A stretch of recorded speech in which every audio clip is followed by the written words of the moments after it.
sommes dans un village appelé Omambélé, situé au Cameroun, un pays parmi les 10 pays les plus endémiques du paludisme au monde.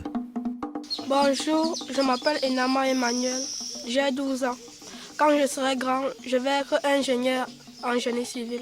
Je m'appelle Maman Béatrice, j'ai 5 enfants, 6 petits-fils. Nous aimerions vraiment avoir des bons médicaments, surtout les enfants. Par moment, on les garde à la maison une semaine, partent pas à l'école à cause du palu. Ma fille que je porte là s'appelle Molo Marie, reine des archanges, qui a été victime du paludisme depuis l'âge de 3 mois. On a notre maman qui travaille à la santé. On l'appelle au quartier Maman Tassi. C'est elle qui vient en courant, elle regarde l'enfant, elle dit que mais c'est grave. On a donné à l'enfant des comprimés là. Ça n'a même pas fait 30 minutes, elle s'est réveillée.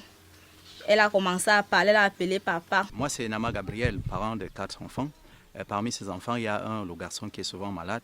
La dernière fois qu'il est tombé malade, je l'ai amené chez l'agent communautaire. Elle n'avait pas de produit. C'est un problème vraiment récurrent, savoir que quand on appelle l'agent communautaire, elle n'a pas de produit. Et c'est un problème qui nous dérange un peu. Moi, c'est Maman Tassi, Augustine Pauline. Je suis agent de santé communautaire. Le paludisme, vraiment, c'est un problème, je ne sais plus, il me manque des mots.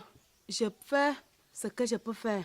Nous constatons que l'approvisionnement et la disponibilité des médicaments dans les zones les plus reculées reste un véritable problème. Nous devons trouver des solutions efficaces pour pallier à ce problème.